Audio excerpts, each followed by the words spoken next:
All right. Thanks, Glenn. I appreciate that. Yeah, so we're just going to talk about auto scaling runners within GitLab, right? And what we've seen available and one of the things that I built to kind of handle for um, simplicity, to be honest with you, and make it where it's more easily managed by customers. Um, Let me go to the main page here. Let me share my screen.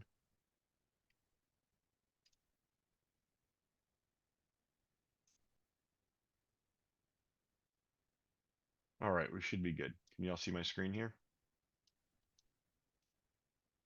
Yeah, we do. All right, perfect. So it's in the delivery kits here for auto scaling runners.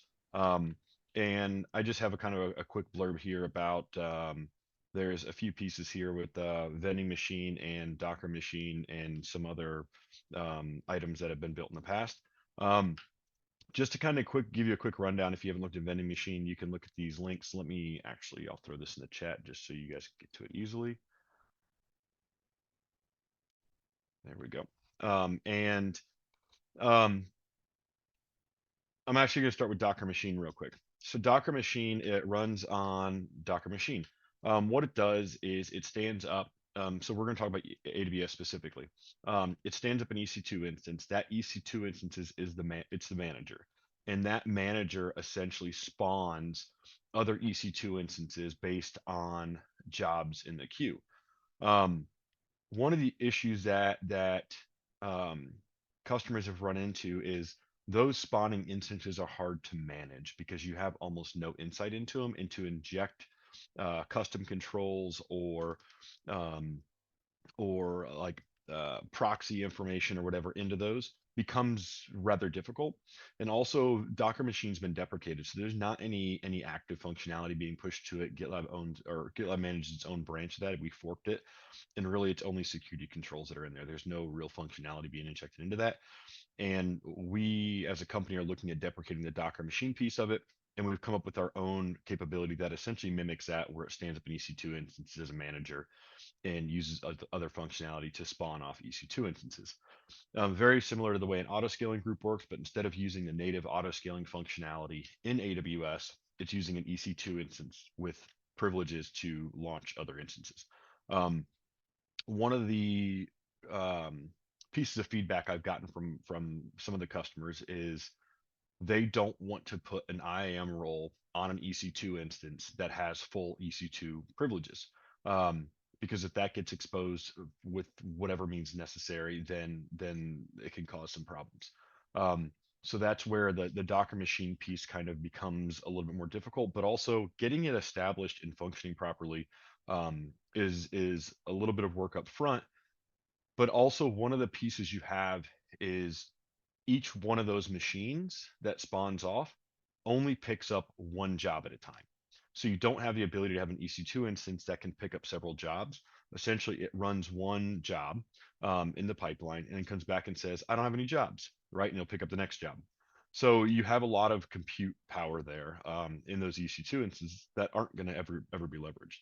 Um, and so if you have Docker machine and it's scaling out instances, essentially especially at the instance level runners, right, or shared runners, you're talking about maybe hundreds or thousands of EC2 instances that are going to spun up because they can only take on one job at a time.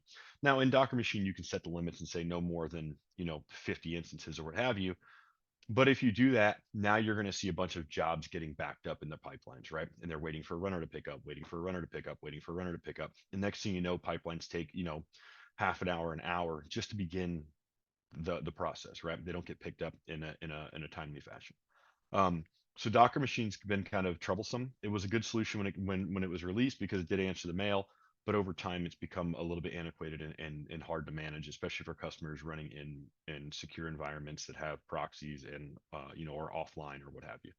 Um, the other option that's out there as well is vending machine. Vending machine is great. Don't get me wrong.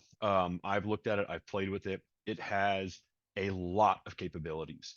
Um, and just going through the documentation and looking at the documentation, especially if you're not super familiar with it, um, is it's very well documented, and you can dig through this if you have the time to do it. There is quite a bit of things that happen. There is easy buttons associated to it, but that's all stuff that's pre-built in AWS. A lot of customers don't have the ability to just go, okay, I'm gonna use this easy button here, and go through and deploy these pieces out of the box, right? Because essentially these are running pre-built items in AWS, right? So essentially it's here's CloudFormation, here's the stack, go for it, right? You add some pieces to it, and it runs from there. It's great for doing like a POC for auto scaling runners or to see how runners function or whatever it may be. But a lot of companies that we're working with from a professional services side don't have the ability to go in here and just grab these items, but also it runs 100% in CloudFormation templates. And because of that, there's been a lot of companies that balk at that. They're like, we're not working in CloudFormation at all. It's not allowed. So vending machine is completely off the table. But also depending on how much scaling you want or the access to it or whatever it may be, for teams to be able to scale their or to put in their own scaling runners at the group level or project level or at whatever level they want to, there is a lot of permissions that need to be given to do this work. And that's been also one of the concerns is we want to have, say, an instance level runner, shared runner that does like the basic work. It's not doing any deploying. It's just running basic jobs or basic linting or basic, security scanning or whatever it may be. Um, and it's doing all of the repetitive work that every team essentially needs, but the deploying where there's critical secrets or what have you, or they want to make sure that something's they have a runner that's pre-built and pre-configured that has everything necessary to deploy their application as quick as possible. They don't really want to put that into an instance runner, right? So they leave their teams to do that. But what runs into or what you run into is you have to have a lot of permissions in AWS to launch all these different pieces or allow teams to launch their own scaling runners. If you want to dig into it, feel free to dig into it.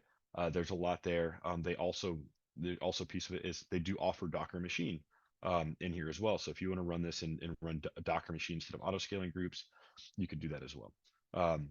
Scott, What I've seen. Yep, go ahead. the common auto scaling group would just work, right? You can also configure it to run multiple jobs. Correct. And that's what we're going to get into. Okay. Yep. So the auto scaling group. So we'll go into some history there in just a second, right? The auto scaling group idea has been around for a while. The problem that you would run into previously, and actually I think that Darwin here actually wrote the documentation on it. If you look at the new and legacy runner tokens, right? Um, that's the big piece of it. Just to give you kind of the TLDR here is the way it worked before is you would get a registration token, and that registration token would register the runner, and every single runner had its own individual registration token. So you would have every time a runner would spawn, it'd have a unique registration token, and next thing you know, you've got 1,000 registered runners, right? Even though you don't want 1,000 registered runners, they're all running the same tag. You want one registered runner with 1,000 instances supporting that tag or tags. Um, well, the way that they changed from the registration token to the auth token gives you that capability to say, I'm going to register a runner up front, right? It's a pre-register that returns an auth token. And then every time you register a runner after that, you use that same auth token. So it goes, oh, okay, I know who you are. And then in GitLab, in the UI, right, or even API calls, you'll see one runner. It shows up as one runner, and it can be backed by one or 1,000 instances. It doesn't really matter, but it shows as one runner. You can say I have this instance level runner that runs all of my Windows stuff, right, or runs all of my security jobs or whatever it may be, right? And you have one runner to manage. And if you unregister that, right, all of those runners at that point are unregistered. You don't have to go and click, through 1,000 runners that are doing the same exact thing. So to your point, that's exactly where it comes in. So with that new auth token, that was put in 15.11, I think, as a preview, and then it was standard in 16.0. That's the new way of doing it. And it even says right here, it's slated to be available until 16.6. That's the old token, the old registration token. So that's going to be deprecated and it's no longer going to be used. But that auth token, what gives you that capability. So as soon as that came out, my brain started going and I was like, you know what? we can make this easier. I can have an auto scaling group that gets that auth token, and that auth token gets put on every one of those runners, and I can use the Prometheus metrics to push to AWS and say, here's the max number of jobs I can take on over these number of instances, and here is the number of current running jobs, right? So there's those two metrics that are already there. You have your concurrent number and you have your current running jobs number. So I'm using those from Prometheus to go um, to my monitoring, right, which I'll get to that in a second. And it says, hey, I'm looking for a number that is about 70%, right? That's what I have it set for. Again, that's configurable in the configs, and we'll look at that. And so what it does is CloudWatch checks those things and says you are running, 72% of jobs, and it falls within kind of their standard deviation that they have built in. So if my number is 70%, it'll say if I have one, it's going to scale up immediately to two, right? Two instances. But if say I have 50 instances, that standard deviation starts changing, right? And going in and out. And so what it does is it allows that auto scaling group to not just constantly be going up and down because your job number changes by 3 jobs. Instead, what it does is it says it falls within this range, so I'm not going to scale because that number is going to change, right? And it's over a certain period of time. And again, that's all adjustable. And then once it drops below, that standard deviation from that 70 number, which out of the gate may be 50, right? It's really kind of a percent, 50% of jobs. But the more nodes that you have out there, the closer that number starts to get to 70, right? So you can balance it out, and I'll show you how all of that and what that looks like here in just a second. Um, but it's leveraging those metrics in Prometheus to do that, and the automation injects all of those pieces into the configuration files and all that. And so we'll get into that here in just a second. One of the key pieces about this is right now it's only set for AWS.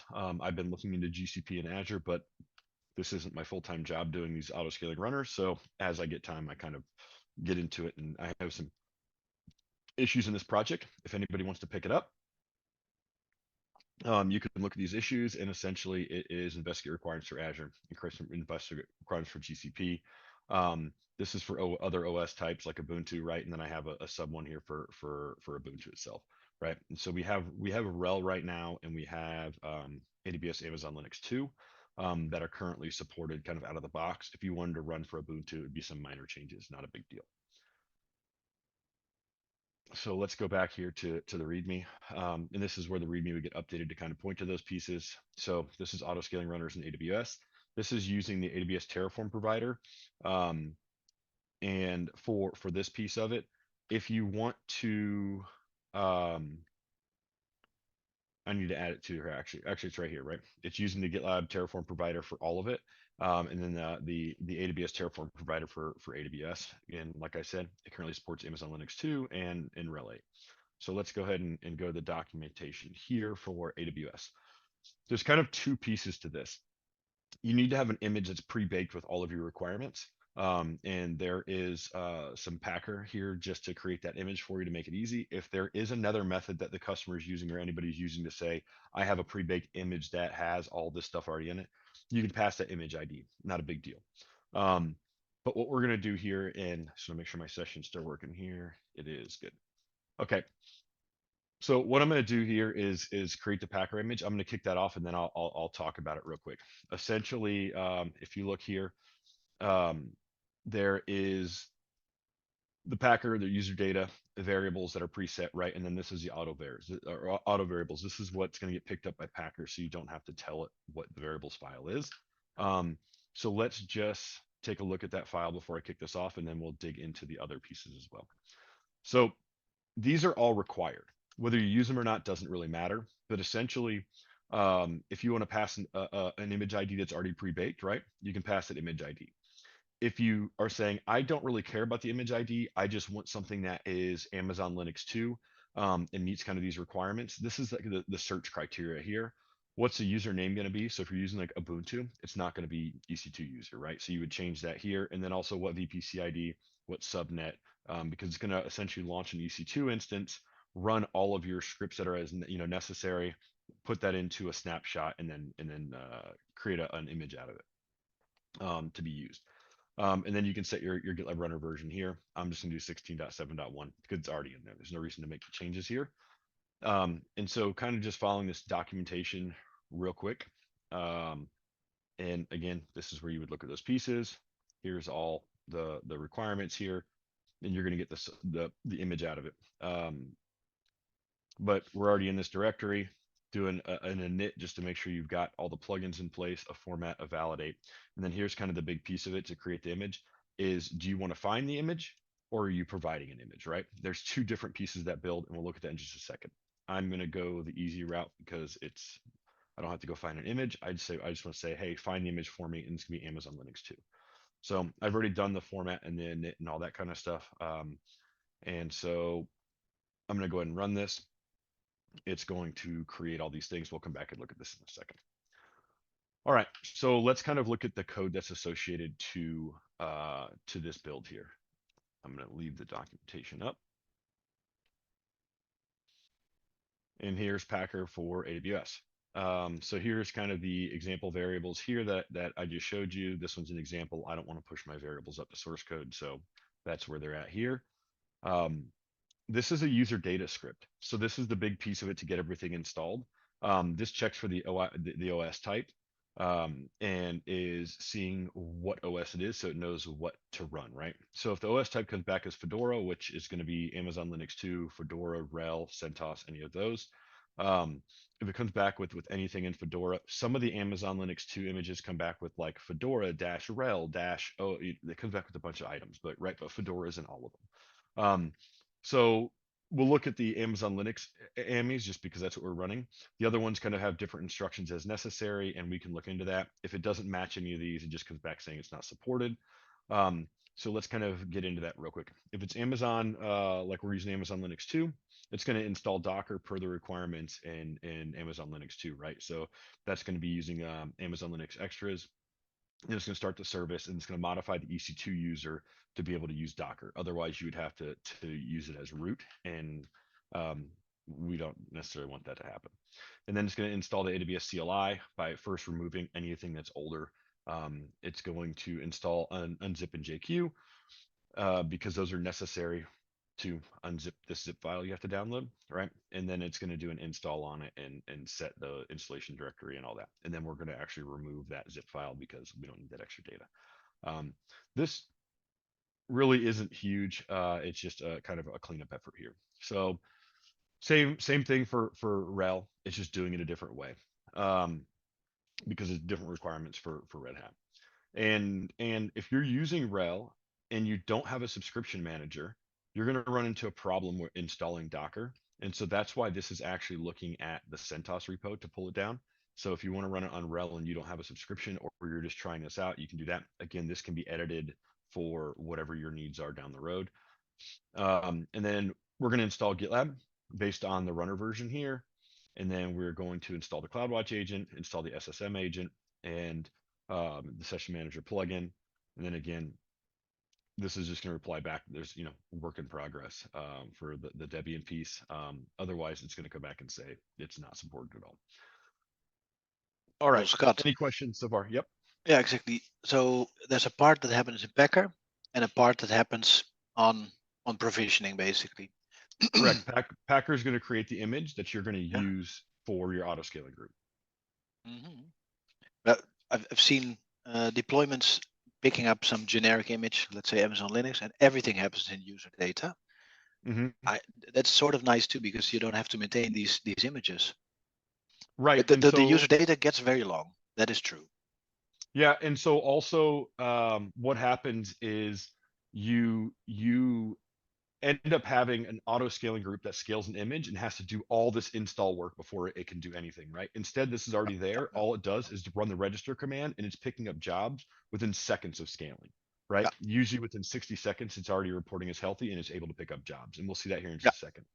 If you do it inside of the image that auto scales, especially when you're talking about RHEL, a lot of those install pieces take a long time. So you may scale an image and it may take 5 minutes. And if you have a bunch of jobs in your queue, that queue just gets bigger and bigger, right? So your scaling ends up just never catching up. And so I took that into account and I went this way for two reasons. One was because it allows scaling to happen faster, but two, because prepackaged images are what a lot of customers are going to, right? They call it their pre-baked image, or they call it their golden image, or whatever, right? And it's like, hey, we have to have this standard image. So my thought is just build on top of that standard image and reuse it. Because if you make changes here in Packer, it's designed to overwrite that image, right? So essentially it will take that image out and deregister it and register the new image. So you don't have to worry about going, oh, I have an image with this name, whatever it is. You can inject new requirements into it and push it, and it'll delete the old one and create the new one, right? If there is no like you have like Terraform destroy, there is no like Packer destroy that's going to go out and destroy the image. So you're right. If you run this a bunch of times, you could have dangling images, but if you're managing this, it's going to write over itself constantly and allow it to redeploy. And so you have essentially one image that you need to clean up if you're planning on breaking this process. So that's a user data piece that runs. Here's all the variables. If you need to inject new variables, you can do that. This is purely here just to be a mapping, right? You don't necessarily need to mess with this file. We already looked at that auto-vars file, which essentially is this examples variables file. You'll just rename it, and that's in the documentation here, right? Up here, right? Copy example vars to vars dot whatever, and then edit that file. And then here's where the fun works. It's Packer. It's super basic. There's two sources that are here. One is to find the image. One is an image that's provided. Um, and so if you're going to find the image, you're going to provide the information associated to that image. It's going to find it. It's going to look for the most recent one. And then these other variables are the ones that we set to allow you to find them. This force deregister here, if you want to set that and tell it to force deregister and delete the snapshot, that's what we were just talking about. It'll do that. It'll force deregister and delete the snapshot and reproduce it when you run this again. And that just allows you to not throw errors and not have to come up with, hey, here's, my Packer 1, Packer 2, Packer 3, right, to create images across the board. It allows you to essentially update those images. This one is if you provide the image itself, this is your source image here, right? That's what's going to get passed. So they're just consuming different aspects of it. Build is actually going to build both those sources. So if you just run a Packer build without any variables, then it's going to do both of those things.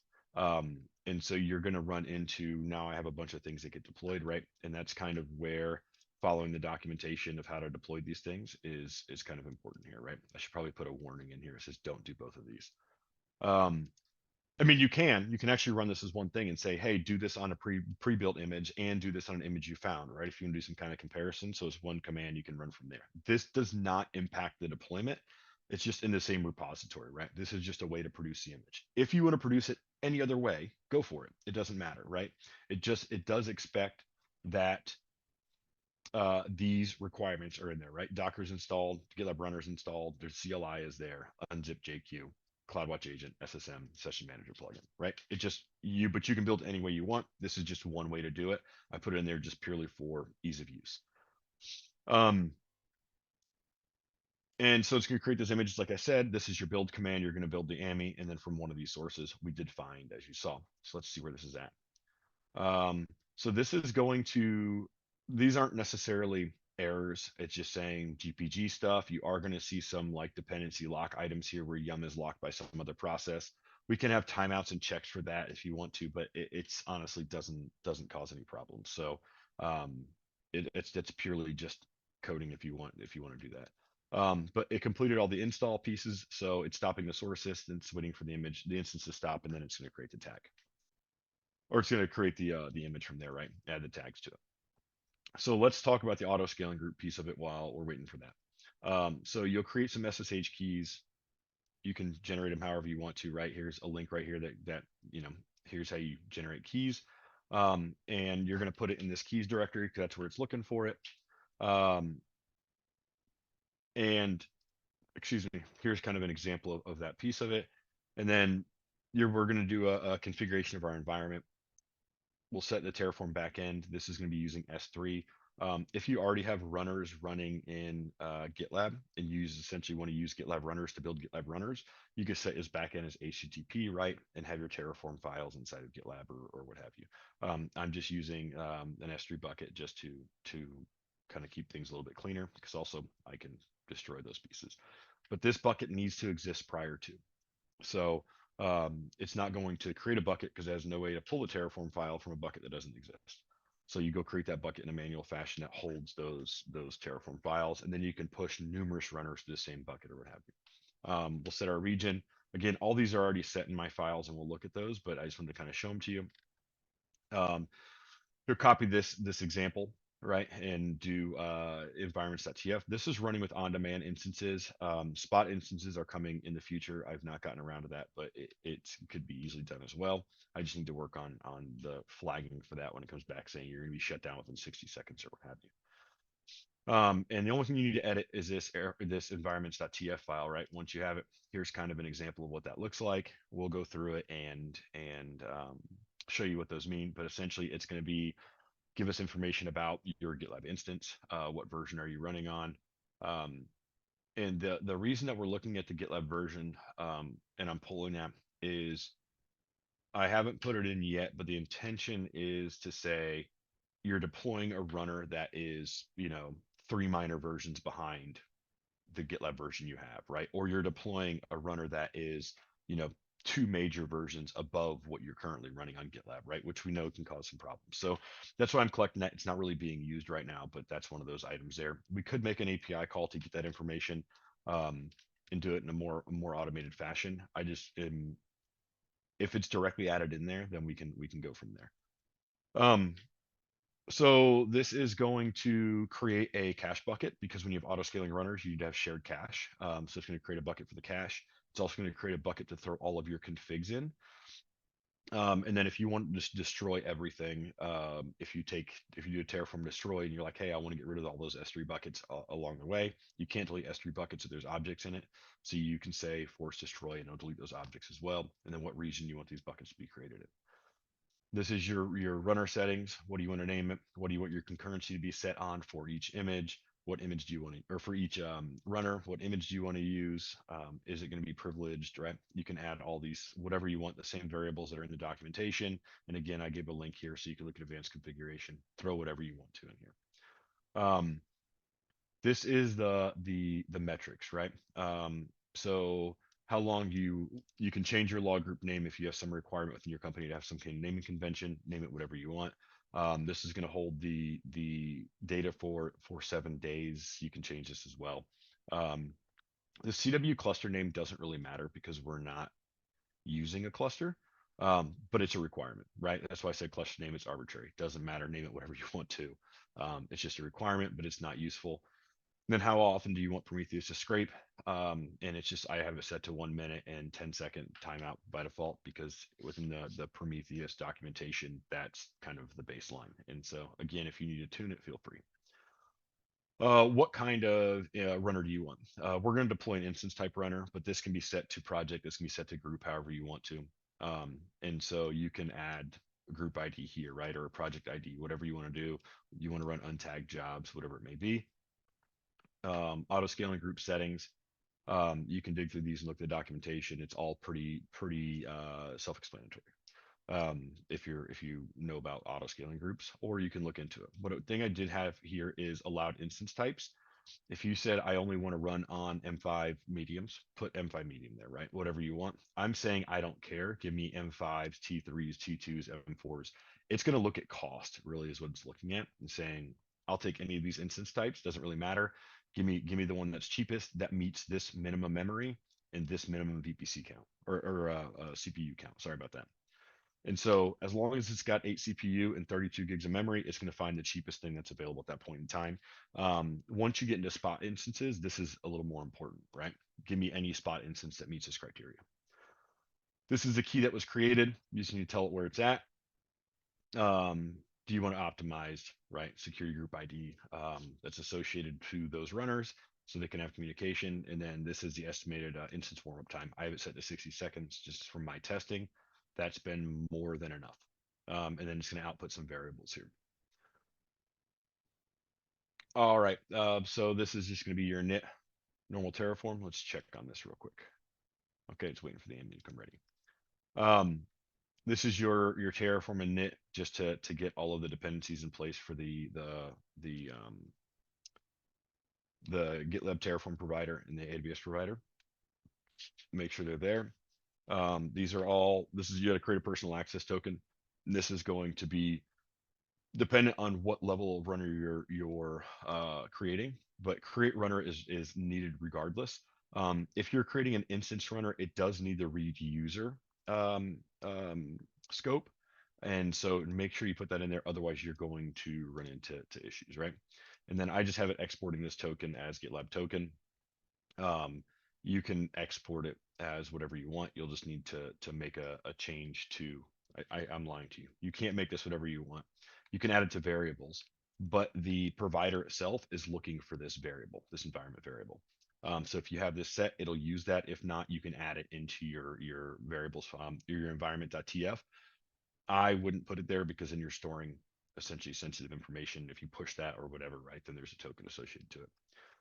You can run Terraform validate just to make sure there's no problems. Run a Terraform plan just to make sure we know what's going to get deployed and there's no issues for that. And then you can do a Terraform apply. It's going to say, are you sure you want to create these things? You can say yes, or you can just tell it to force or whatever, right? Whatever you want to do based on your requirements, and then we can check the pieces there. All right, so this image is ready, right? And this the output here is the image ID, and so we'll use this in our configuration. And so let's go here, and we're going to go to Terra. I already have keys, so I'm not going to update those. Okay, so you see there's the environments.tf file. So let's edit that file here. And there's a bunch of pieces here, right? And we looked at all these. I have a URL that's registered at happytanuki.click. So or a domain. So I just use that. And so it's gonna be gitlab.happytanuki.click. You're not going to be able to get to it's all in a private network. I have a workspace. We'll look at it here in just a second. It's actually right here to get to that. And this is only because I was working with other customers that are in an offline environment. So I had to kind of mimic that. So I'm just reusing that piece. Here's the cache bucket. Here's the config bucket. Force destroy, right? We went through all of these pieces already. Um, and so we're going to create an instance type, and I'm going to add the prod east tag list to it. I'm going to run untagged. Here's my image right here, right? So let's go ahead and, okay, apparently that didn't copy. All right, well, let's do that.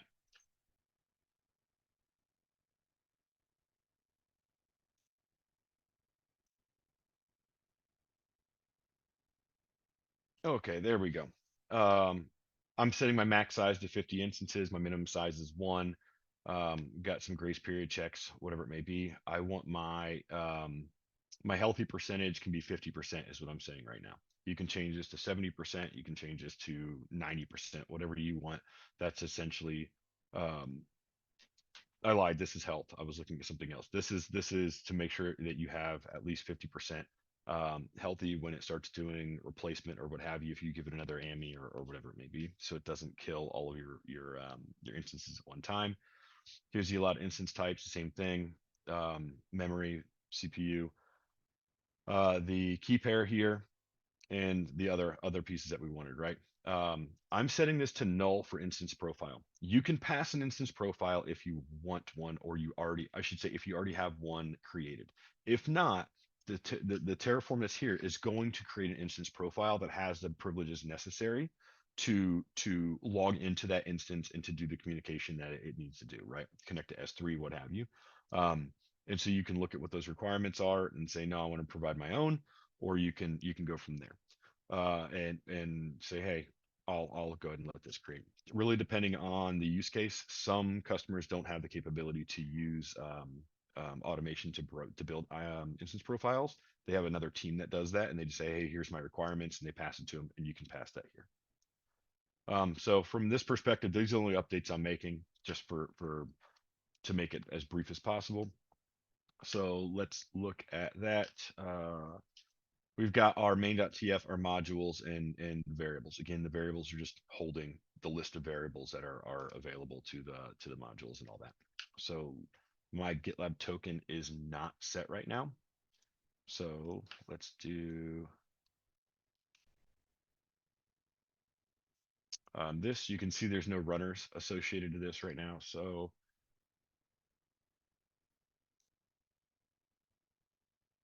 oh, that's fun.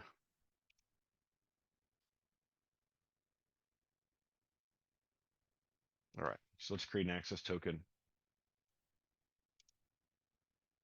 And this is going to be for GitLab runner auto scaling. So API read user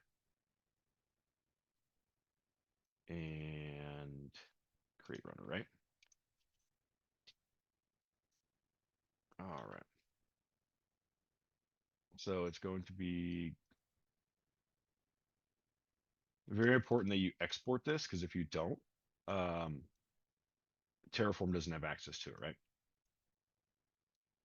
And let me just make sure that that is the right format, GitLab underscore token. Yep. And I'm going to delete this token right after this, so I really don't care if you see it, and you don't even have access to that endpoint, so no big deal. So let's do a Terraform validate, right?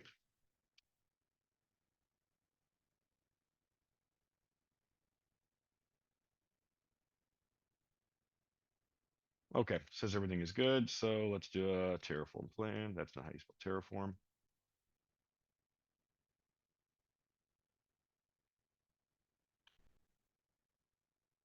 All right, so quick review here of what's going to get deployed.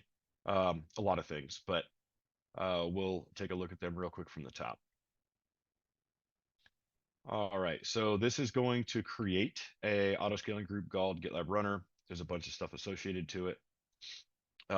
This is a lifecycle hook that is going to be put in. This is if the instance is going to be terminating, so we know that it's terminating, because then it sends a call to the GitLab runner to say, hey, stop taking on jobs.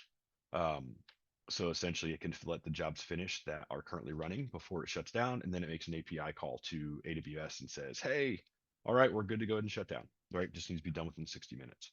So hopefully that long running job isn't the last job on there, the one that runs 2.5 hours, because it's going to get interrupted. This is just auto scaling policies, CloudWatch log groups, metrics filters. Metrics filters, essentially, this is just doing a count and essentially max concurrency or the running jobs, and then it's going to do math on those pieces. Creating an IAM profile for us, which needs a role.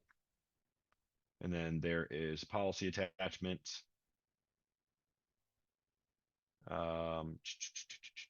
Here we go. This is a key pair to take my key and upload it to AWS as a key pair. And then this is my launch template. This is one of the buckets, right, for runner configs. Here's another bucket for shared cache. This is the CloudWatch config here.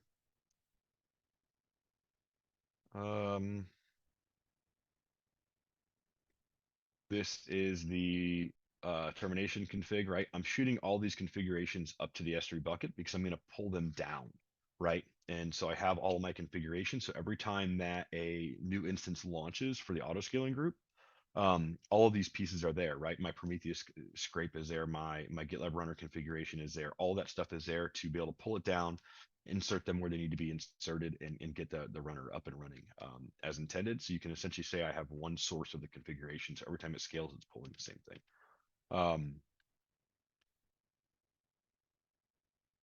Okay, here we go. All right, so then these are all outputs. I'm not worried about that right now. So let's do a Terraform reply.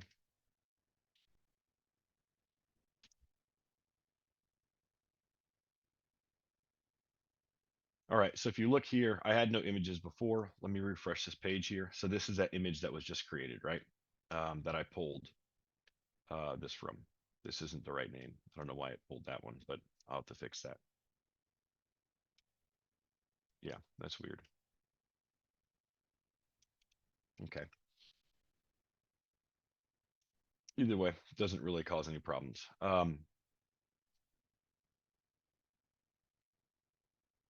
So this is running right now, creating auto scaling groups and roles and buckets and all that fun stuff. So, okay, it's done, right? Essentially, it's created everything it needed to because it's not creating instances at this point in time. That's happening by the auto scaling group in the background. So if I go look here and I come back to my admin area and let me refresh this page, I can now see that I've got a runner that came up, right? And this can be any number of instances that are there. I can go log into that runner and see what's going on with it or what have you. I can look at the configs on it, whatever it may be. So let me go over here to my instances. And this is the auto scaling runner, right? And this runner by default is going to add the date and time that it was launched just for ease. You can change the naming convention however necessary. This picks a M5 2 extra large. May not always do that, but that's what is connected or here. So let's see if we can get connected to this instance here.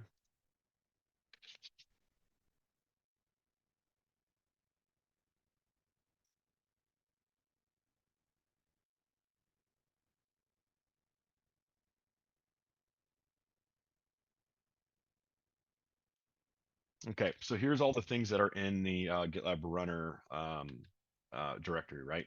We normally have the config.toml, and then I have a template as well. So let's look at that config template because that's what's being passed, right? And it's setting these pieces just for that template.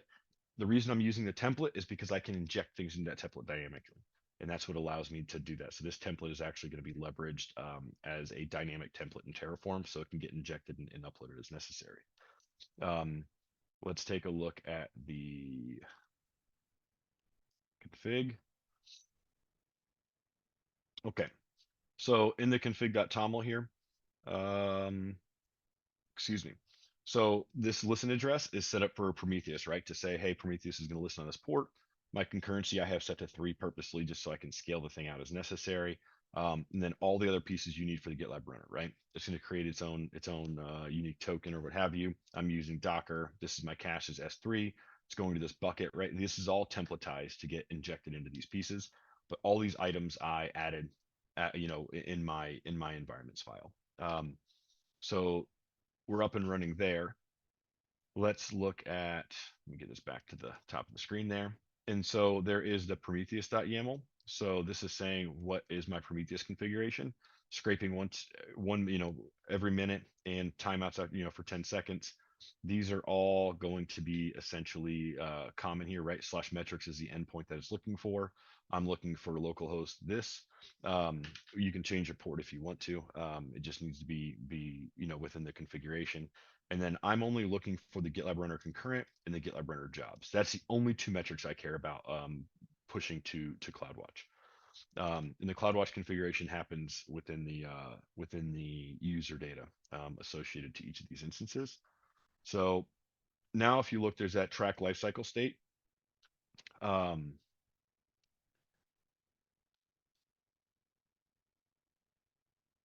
So this is the script essentially that is going to track the lifecycle state, right? It's doing a bunch of stuff here. But what this is doing is there is a cron job that gets set up that essentially says, run this and check the state, right? Because there's no way for us to know that we're in a state of you're being, terminated. There's no way to do that natively in the EC2 instance. We could have SQS set up that then, makes a Lambda function or goes to systems manager or what have you. There's a bunch of ways we can do that, but I wanted to stay within the instance and not have to have extra privileges. So essentially there's a cron job that essentially says check for the state, right, in this function right here. And if it's terminated, do this. Otherwise say, hey, the target state is this, and it goes to this log file. So if you look, now there's this lifecycle log, right, that popped up out of nowhere. So let's cat that lifecycle log, right? And it's saying, okay, here my target state is in service, right? And it'll continue to write to that. And part of it is once it terminates, it's going to take that lifecycle log and it's going to actually upload it to S3 first and say, here's the whole lifecycle that was running on this instance. It uploads it to S3, and then it deletes or it sends an API call essentially to complete the lifecycle, right? This complete lifecycle action here. It's just going to make the call to say this instance is ready to be terminated.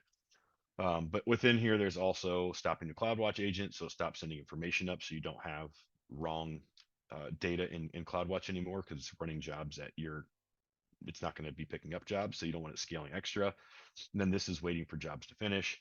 Again, you can go look at this super easy. I made it a bash script just so it's easy to track and work through. It can be updated to any language you want to, just depending on what you want. But there is one instance here, right? This is the only one that we're currently running for that runner. And so let's go. Of course, it logs you out every 10 seconds, I feel like, if you're not using it. Let's go here. Let's go back to GitLab here. I have GPT on here for whatever it may be. Just testing. I was actually testing Geo, but that's not the right project.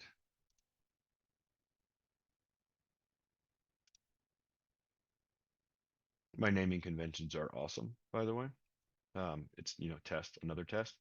So in this GitLab CI YAML file, I have a whole bunch of jobs that are just echoing out and sleeping, right? And so this is kind of on purpose, so I can make the things scale as necessary. And so I'm going to build this pipeline real quick. I know we're getting to time here, so let me go ahead and kick this off, and then we'll take questions while this is running. Yep, go ahead and run that pipeline. All right, so it's a butt ton of jobs that are all have timeouts and what have you, right? And that's kind of on purpose. Right now, it can only pick up 3 jobs, so you'll see 3 of these getting kicked off kind of right up front. And then if we come back here and we look at our auto scaling group,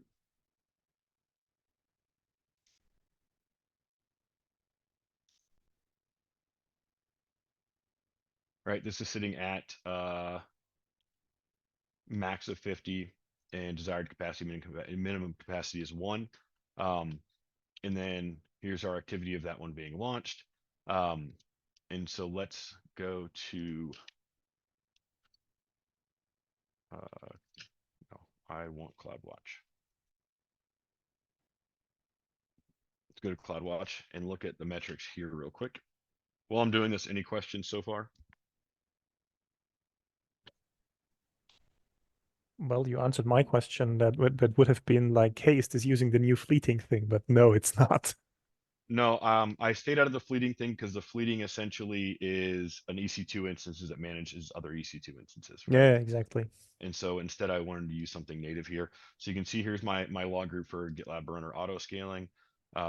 This is going to have one log stream because it's all going to the same thing. But here's the metric filters, right? Concurrency and running jobs. And if I go to my Explorer here, you're going to see here's a custom namespace. There is no dimension because there doesn't need to be a dimension. And then there is the concurrency and the running jobs here. And so, oh, excuse me. I can actually go to my Explorer. No, I don't want to do that. So let's look at these 2 items here. And you're going to see there's a 3 and a 0, right? At this point in time, this would be every 10 seconds. And I want to look at these graph metrics. This is an average. I want a sum.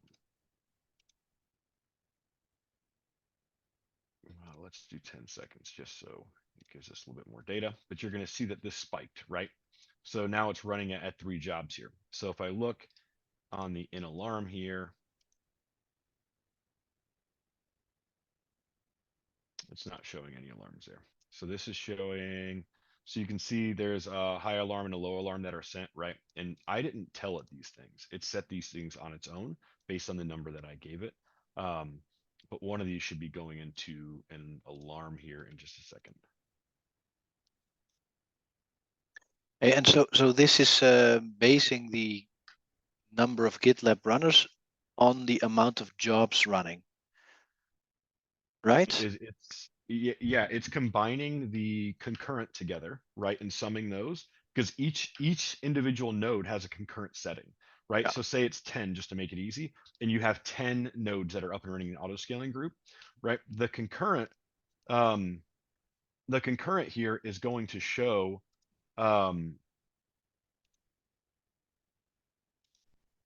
the concurrent here is, oh gosh, I love how this changed back. This concurrent, okay, so you see right here, it scaled up, right? So let me go back to auto scaling group here. Why is it not showing in the activity here?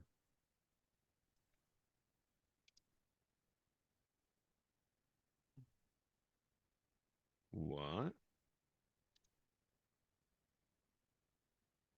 Very strange, because this metric,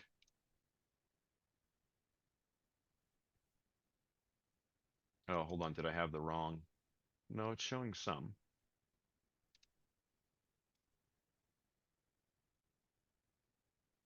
Okay, this is still showing as 3, but this should be alarming at any point in time.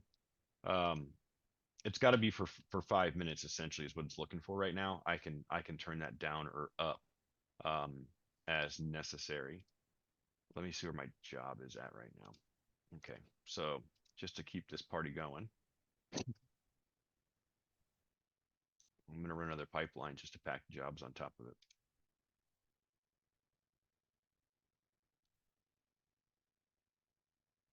Okay, let me look at my alarms here.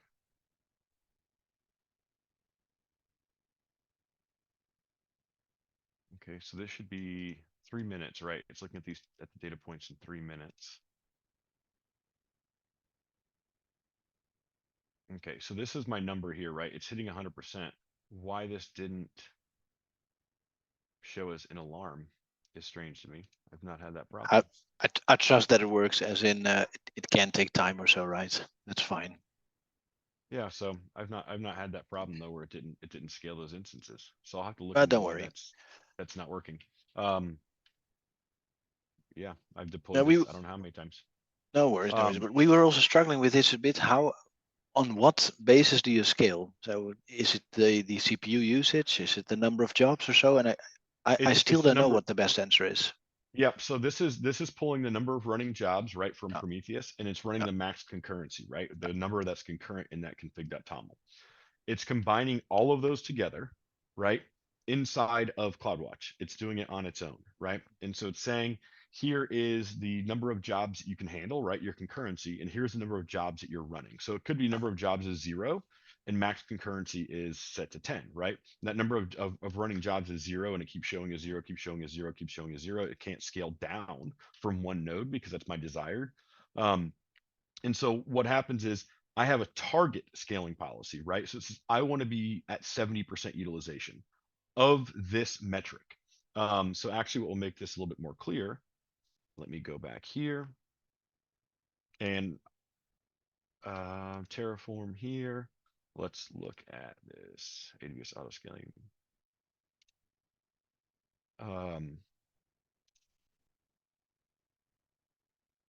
Right here. So I have on this auto scaling policy, I have a target tracking configuration, right? And this is my target value, what I set, right? So mine set at 70%. And it's saying, here's my custom metric, right? This is going to be the job count.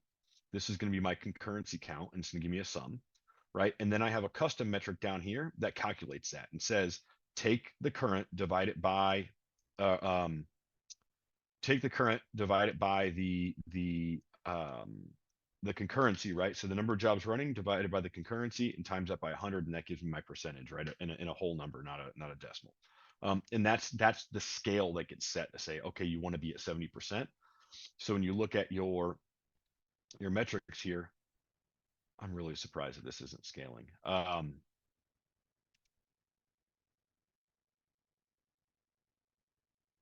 There we go.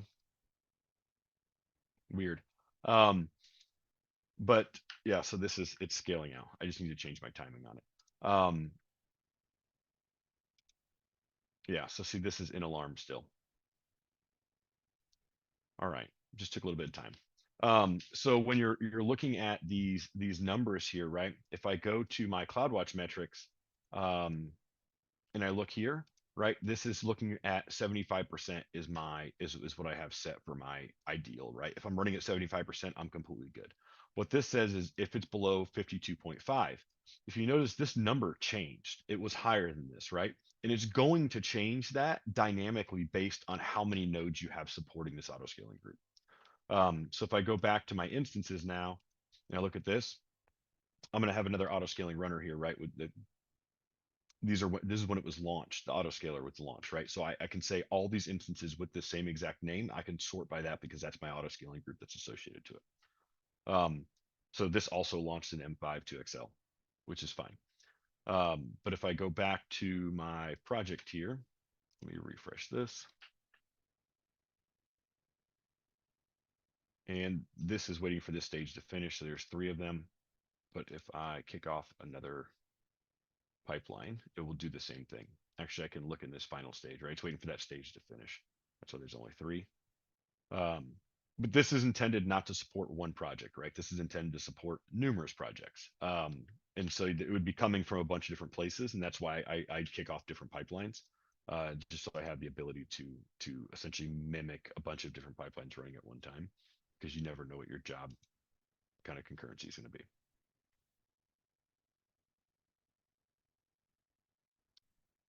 Okay, and we're over right now. Feel free to stay if you would like to. I'm just going to run one more pipeline here. Quick question, Scott. So is Mhm. this being tested on .com as well, or is it just on self-managed? Yeah, so I have tested it on my own projects on .com. I've registered group runners here, for my own instance. I've not registered on .com with the group runners, but essentially you can use a group token or a project token, right? As long Right. as it has the proper roles Yeah. associated to it. Okay, so you can see this has got 4 jobs it's picked up here, right? Because it's the capability is 2 runners, and I have 3 concurrency set for each one of those. So essentially it's running up to 6 jobs right now. But feel free to dig through the source code here to dig into all this. We can look at all the different kind of nuances of it. But really the big purpose or the big point here is the ability to use AWS's native autoscaling to deploy instances as necessary, right? For whatever you deem. So in the middle of the night when nobody's using runners, it'll scale itself down to 1 runner, so there's 1 available at any point in time. And then it can scale up or scale down based on that necessity. And we're over, but I just wanted to ask if there's any questions.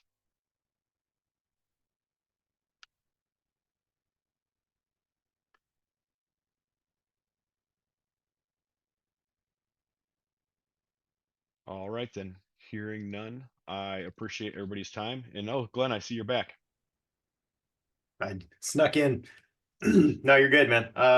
Yeah, any questions, just drop them in the comment or send an email out and we can try to get those answered in the doc. And otherwise, thanks folks for joining. Thanks, Scott, for presenting. We'll do this again at noonish PST. So thanks much, folks. See you. Thanks, Scott.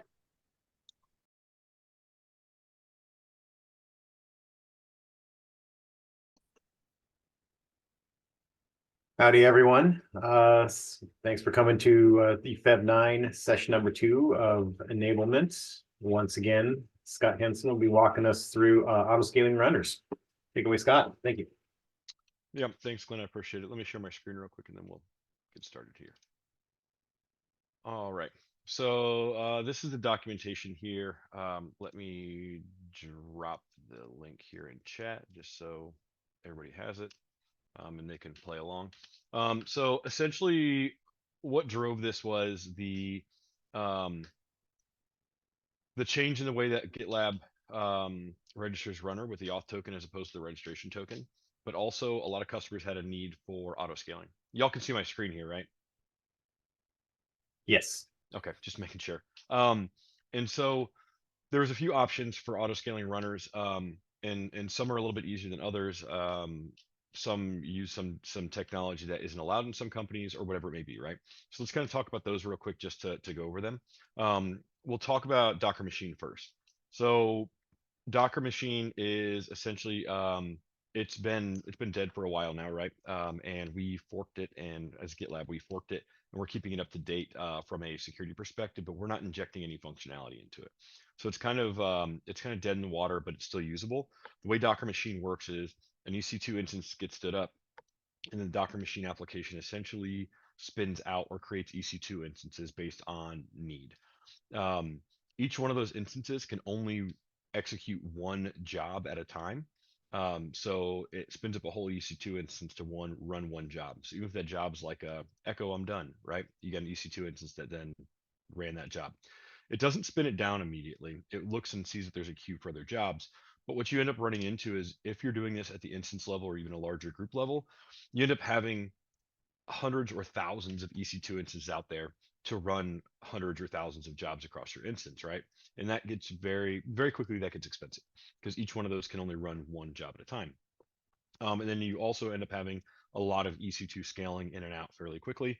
There's not a lot of insight into what's going on those instances, customizing those or injecting things into them like environment variables like proxy settings or what have you. Not super easy. Especially when you're talking about working in like an offline environment, things get kind of crazy. So the Docker Machine piece of it is it works, but it's not all that great, and it ends up being really expensive. And if anybody's played with it, it can be kind of tedious to set up, and you've got to like find documentation that has been archived a long time ago, and it's rather difficult.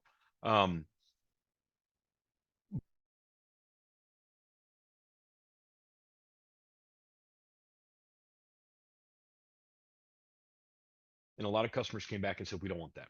We don't want if somebody gets access to that instance, right, or whatever it may be, or somebody's on there, or a rogue script gets run or whatever, they have full access to EC2 in that project, right? Now that IAM role can be very limited or what have you, but it's still it's a lot of exposure.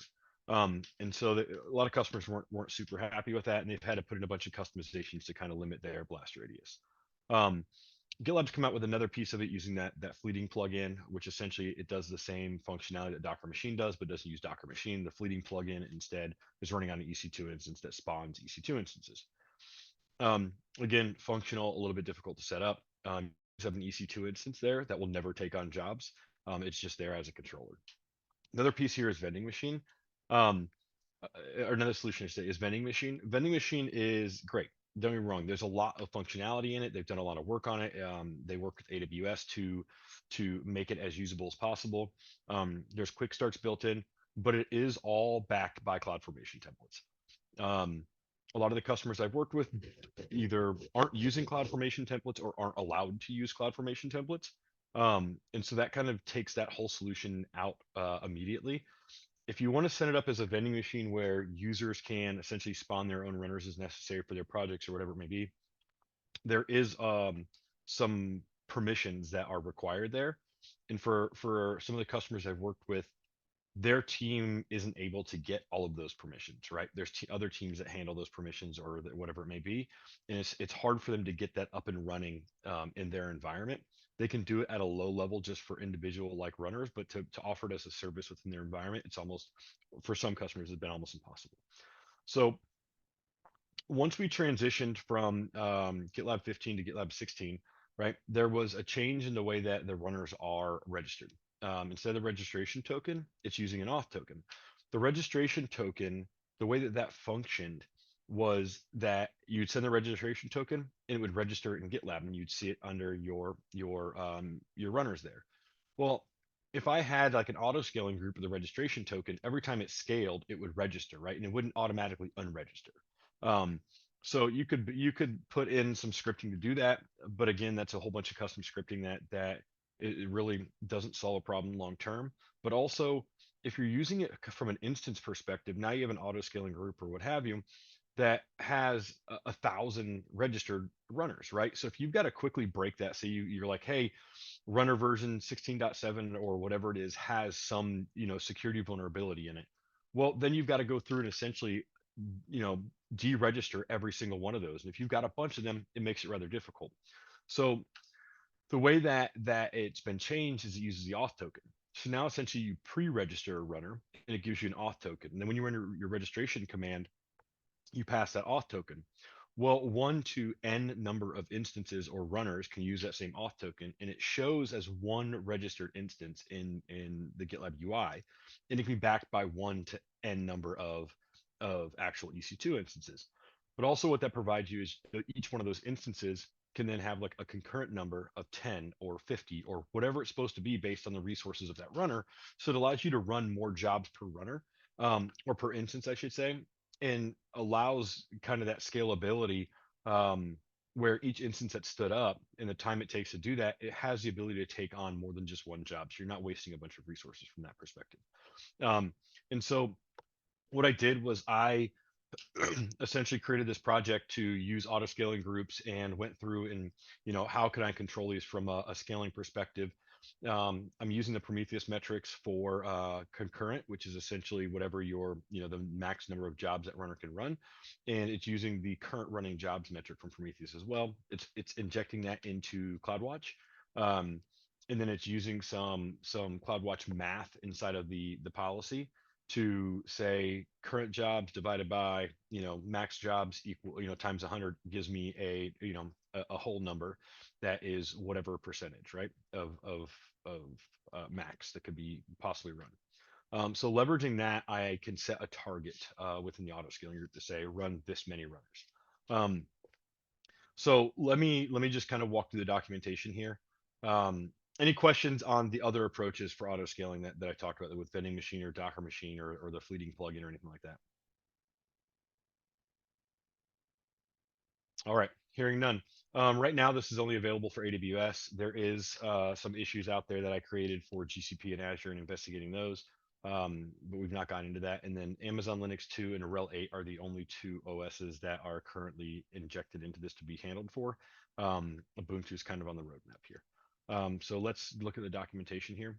And if you didn't notice that, it's using the GitLab Terraform provider and it's using the AWS Terraform provider. So it's kind of minimal from a provider perspective, but I'm not using anybody else's pre-baked modules. All the modules here are created, right? There's nothing that's being consumed from anywhere else. Within this project, I'm using Packer to create the image, but you can create the image however you want to. It does not matter. It just needs an image. It's got some pre-baked things in it. And here's kind of the requirements here. I kind of state that you can do whatever you want, but we're going to use Packer here just for ease of use. And so you just need to have Docker. You need to get a runner installed, the AWS CLI, unzip JQ, the CloudWatch agent, SSM, and the agent and session manager plugin if you're going to use those. But essentially there is an example file here that has, this is what your variables should look like. And then just create this auto file here. So Packer pulls that in automatically. This isn't uploaded to the repository of this file because it's got, specific details in it that I'm not pushing. So you create this file and all of these variables are required. I need to put that in here. Yeah. The all variables must be in files. I did that. Look at me. And so all these variables are required. If you don't need them, leave them as an empty string, send them to whatever you want. You can mark them as I don't need this. It's not going to pull them in for the things that you don't need. But essentially this gives you the capability to either use an image that you've already pre-built that has all those packages already in it, and just pass that image ID here. Or you can say, I just want an Amazon Linux 2 AMI and just give me the latest one. I don't care. It doesn't matter what it is. We're going to run it with Amazon Linux 2 today. Let me go ahead and kick this off just so we can get started. It does take a minute, of course. And this is just a session manager session we've all seen before. So this is in auto scaling runners. So see here, I've got the create image, which is Packer. I should probably change the name of that, but it is what it is. Oh, that's not right. So in here, the Amazon Linux 2 and the RHEL 8, you can ignore those. Those need to be deleted. This is just from my development environment. So we're going to look at AWS. And inside of AWS, you have the AWS Packer, the user data script, user data dash old I can delete as well. Don't worry about that one. And then I have my variables file that putting auto in it tells Packer to go ahead and pick it up automatically. And then I have the variables file that is essentially variables that are available, but you don't have to worry about editing any of those except for that variables.auto. So let's look at that one real quick. That's not going to work. There we go. So you can see I've got these force deregistered and force delete snapshot are set there. because what those do essentially say, if I push an image of the same name, if I don't have those there, it's going to throw an error and say this image already exists, right? Well, if I'm going to update the image that I currently have and want to pass some things to it, then I could update this, and that force deregister and force delete snapshot essentially it makes it where it doesn't throw me an error by making changes. The AMI ID will change, but it doesn't throw me errors from that perspective. So the source AMI ID, like I said, if you want to pass an image that's already got everything in it, go for it. I'm not going to do that. This is here just to kind of show that that's where you would put it. I can leave this as an empty string or what have you. But I cannot take it out just the way that Packer works. It's looking for that variable. And then I'm just going to make a T3 medium. This is purely just the instance type to build the image from. It's not going to be there long term. If you want to go faster, you can set it to 8XL if you want to. It doesn't really matter. This is the name of the image coming out. I'm looking for an Amazon Linux 2 AMI that Amazon owns, and I'm setting most recent to 2. So give me the latest one. It's going to be the EC2 user. It's going to be the SSH username. And then this is just stuff associated with my account. I'm going to use 16.7.1, and I don't want to associate a public IP address because I don't care. There's no need for it. It does by default. So if we're looking at this again, let me clear this out actually. And so the Packer file we'll look at in a second in the user data file, but let me just go ahead and run this. If we look at the documentation real quick, essentially it's go to this directory, run an init, run a format, run a validate, just make sure there's no problems. And then you're gonna do a Packer build. This is where you build it by finding the image, but if you're passing an image, you'll run this one, right? So I'm gonna run this one here.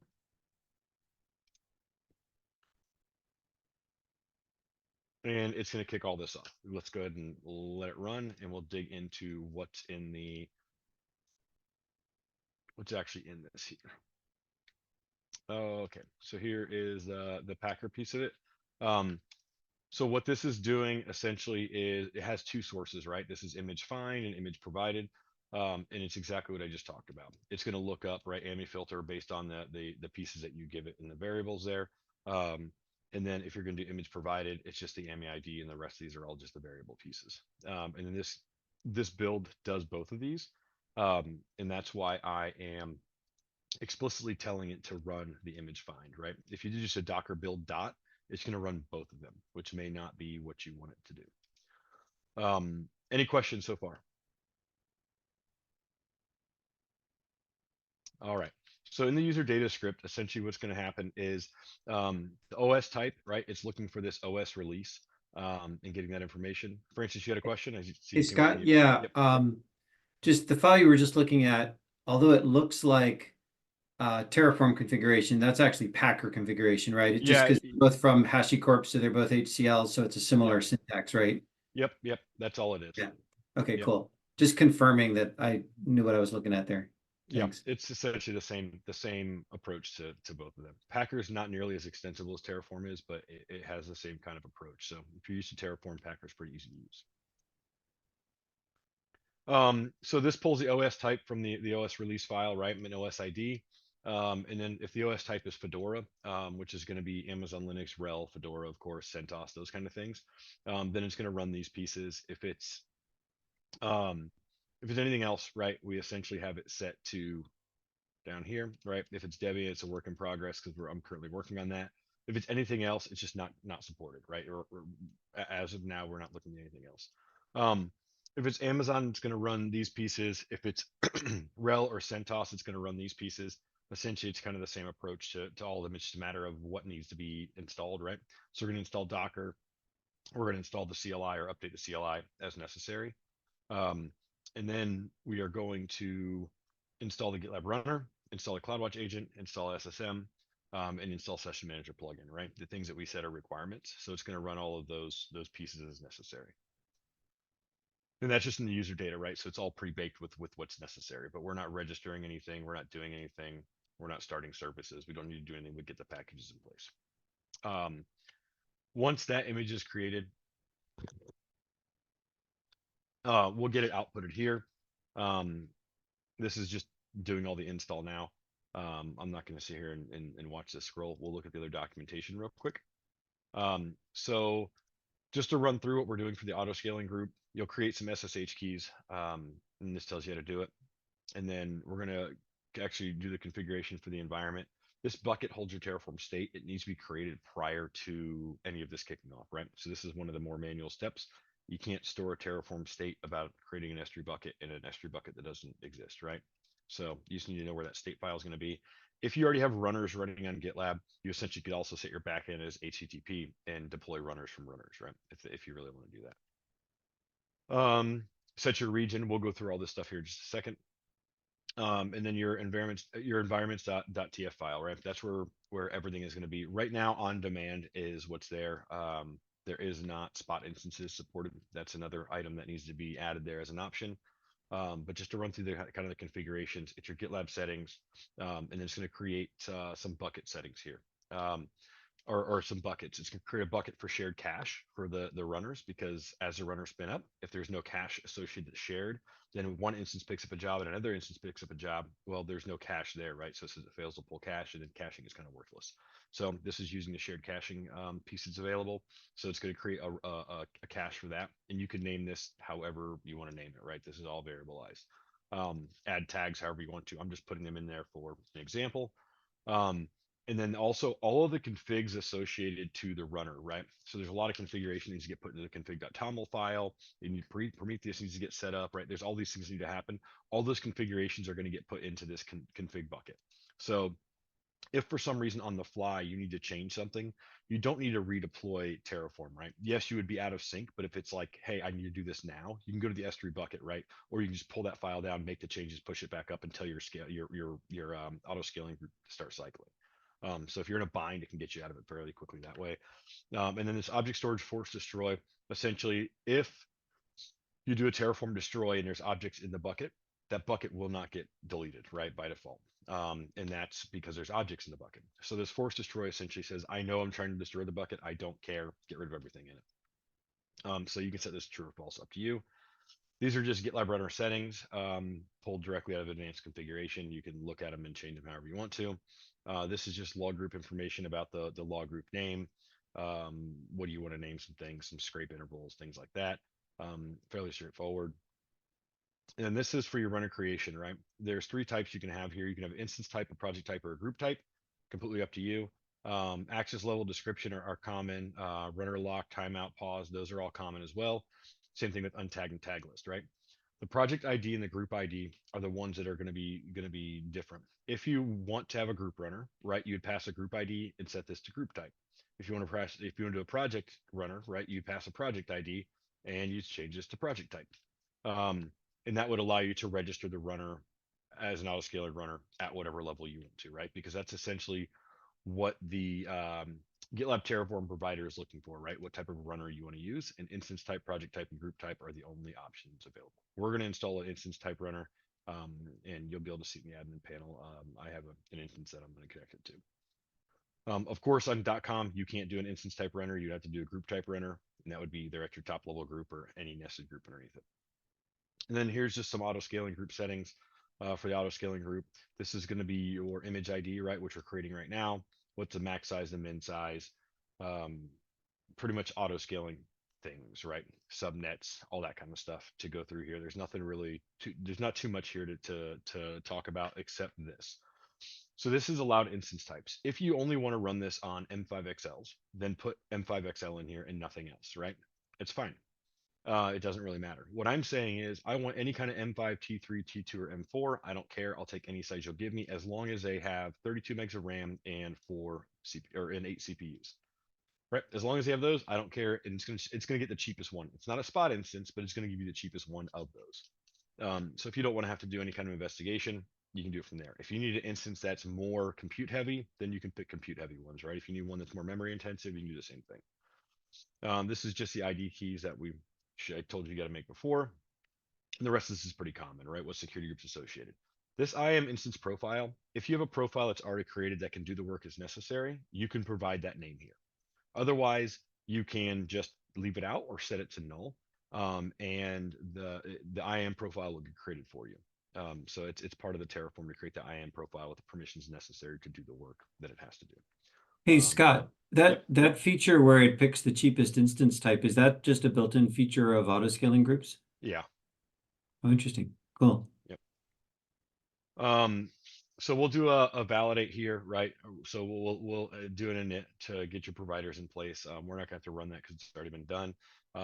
You got to go get a token. If you're going to be doing an instance level token, right, you need to have the read user scope there as well. Besides that, it's just API and create runner. You can do it at whatever level you want. Export your token just so this is the variable that the GitLab Terraform provider is looking for.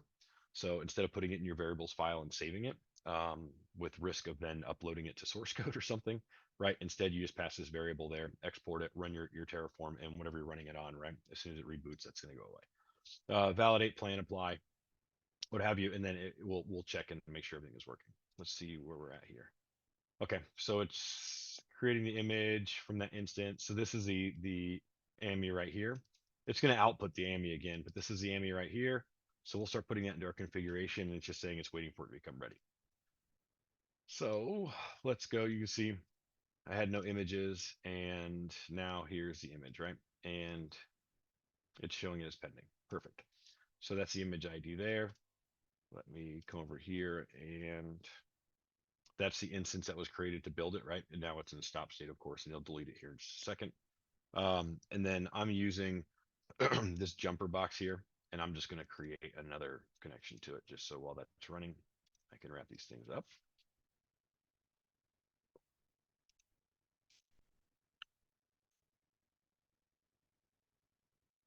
Any questions while I'm doing this? Okay, so in here, let's look at the environments file that we just walked through, right? I have all these pieces set. I'm just going to change this one item here because that's really all I need to do. Right, that's going to be the image ID. Everything else has already been put here in false, right? See this IAM instance profile? I said to null. Go ahead and create the profile form. I don't care. It's going to create a profile and a role and all that kind of fun stuff. But everything else is already in here, right? I've got everything already set up that I need to. GitLab.happytanuki.click is my URL, but it's running in a private environment, so I have to use this fun desktop, right, to get there. This is only because I was working with a customer that was in an offline environment, and I wanted to make sure that things are going to work as intended for them because they're using workspaces as well. All right, so still waiting for it to become available. So I have this done here. I created that image. All the other fun stuff is already in place for what I want. I'm not so worried about it. You can see this is an instance type here. I'm not sending anything else. I'm adding these tags, and I'm telling it to go ahead and run untagged. May not be ideal for what you're trying to do, but just for the purpose of demo, I'm not going to change any of these except for the ambient. So now I can do Terraform validate just to make sure that my settings are good there. We'll go through the modules and stuff here in just a second once I get this kicked off. This runs fairly quickly. I just need to make sure this AMI is available. Otherwise, it's going to scream at me. Oh, I need to set my token, right? So export GitLab token. Actually, I think I already did this, so let me just, come on, I can't type today.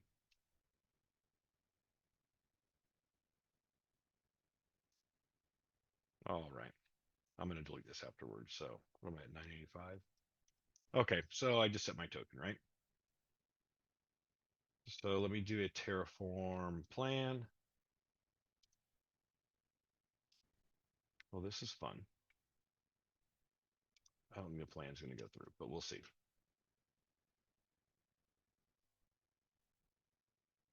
Okay, the plan went through just because it's like, yeah, cool, whatever. I don't know what's happening over here with Packer. It's doing something funny. All right. So in this plan, let me just show you kind of the resources that are being built here. This is going to be a auto scaling group, right? This is going to be lifecycle hooks, auto scaling policy. And again, we'll dig through these here in just a second. CloudWatch log group, log metric filters. There's 2 of them there. Instance profile, a role associated to it, a few role policies that are associated. This is uploading the key pair for for AWS. This is a launch template. And this is going to be one of the buckets. Here's another bucket. This is a caching bucket. Like I said, this is a config bucket. This is going to upload some objects. This is also uploading objects, uploading objects, uploading objects. This is going to be all your config files. And this is the GitLab runner that's going to pull the token down. So I'm going to return this token, right? And that's essentially the value as it says. And then I'm going to use that token to register the runner. It gets put into a template, and then that template gets uploaded to S3. And these are just all the outputs.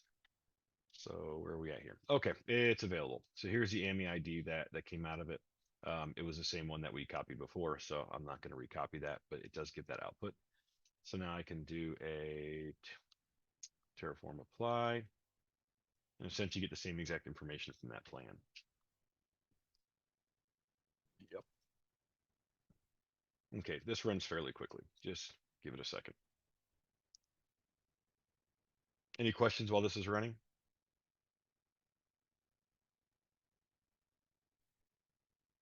Does Packer actually push the AMI that it builds up to EC2, or is that a separate operation? No, it's right here. Cool. Yeah, this is the image, right? Sorry, I'm asking like Packer 101 questions, but it's fine. But yeah, no, it creates that image, and it creates an EC2 instance and creates an image from it, right? So if you look, there's a snapshot. Oh, I see. As well. Right, cool. Right, so there's a snapshot that's associated to it as well, but unlike Terraform Destroy, Packer does not have that functionality, right? So if I update the image and I repush it, it's going to clean itself up, right? And it's going to repush a new image, whatever. But if you just leave it, this snapshot and that AMI will be there forever, right? You have to go through and actually delete those things, or Packer doesn't have any function. Right, it's not like an idempotent configuration management. It's really a build tool. Right. Yeah, there's no like state associated to it. Right. Yeah, I figured that. Okay, cool. All right, so this is done, right? Created all these fun things, and here's all the outputs for them if you want to look at them. If you look, there should be an instance that comes up here. Yep, right here. So there's an auto scaling runner. It gives the time it was this time is not associated to the instance itself. This time is associated to when the auto scaling group was created, right? And I did that just for my own ability to kind of track what I was doing. I need to take that out where it's not adding that time in there. So from here now, if you look, we have auto scaling group here. And this auto scaling group has its desired capacity, whatever it is, right?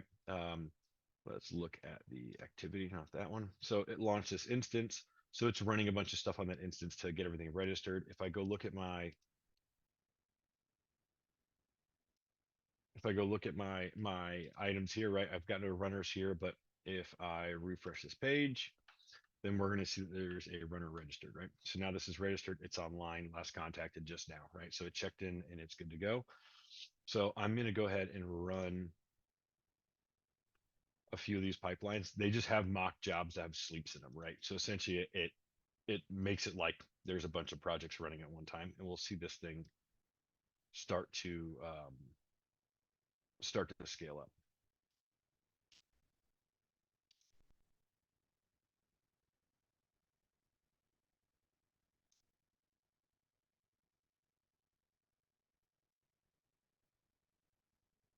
I'm just going to start with 3 of these just so there's a bunch of jobs in here that have a bunch of copy paste changes to and sleeps associated to them.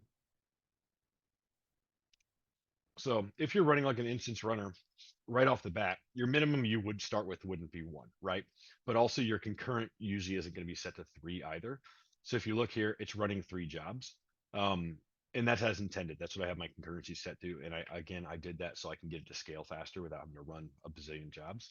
So these pipelines essentially are just stagnant, right? So you'd have projects that are just waiting and queued up to pick up jobs. So it picked up the next 3 jobs after those 3 were done. But what's going to happen is it essentially is looking at a 3-minute window. And in that 3-minute window, let me go to CloudWatch just to show you what I'm talking about here.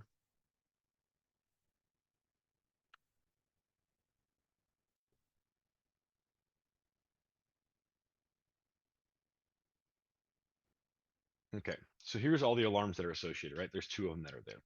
So this alarm says 75 was the number that I gave it, right? And it's looking at 3 data points, which is the current number of jobs, and then also that fraction that I'm passing to it, right? And it's saying I'm looking at those 3 data points within those 3 minutes and seeing if there is an issue. Once there is an issue, then or that number goes over 75%, right? Then it's going to start scaling up.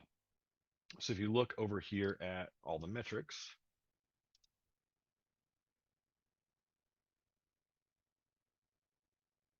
right? This is my auto scaling runner.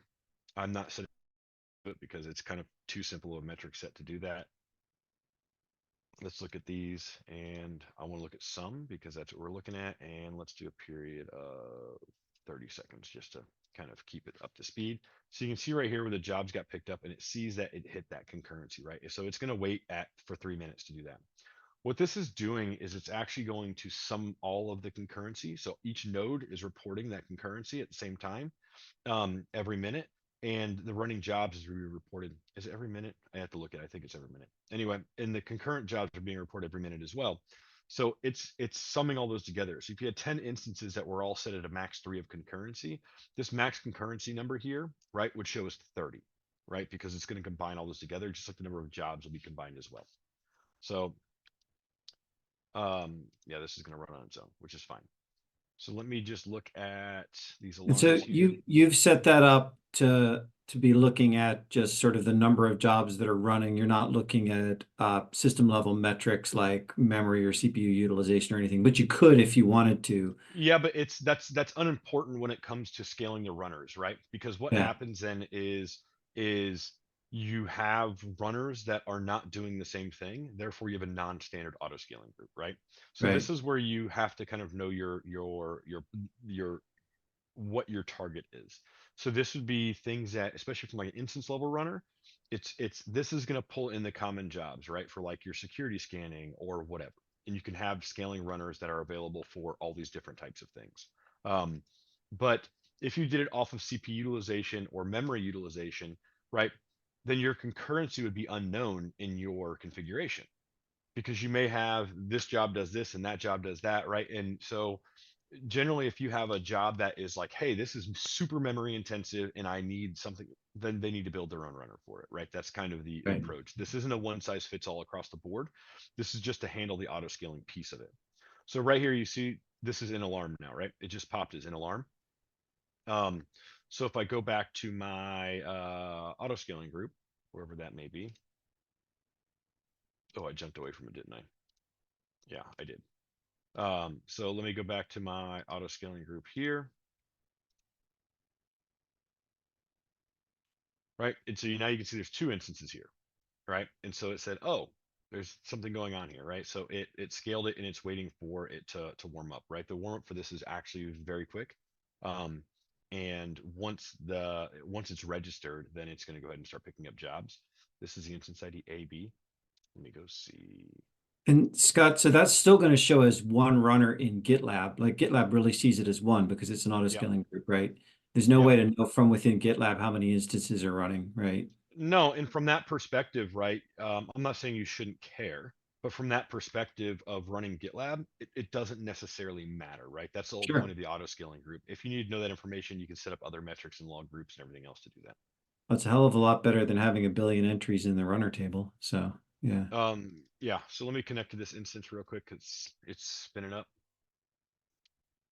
Oh,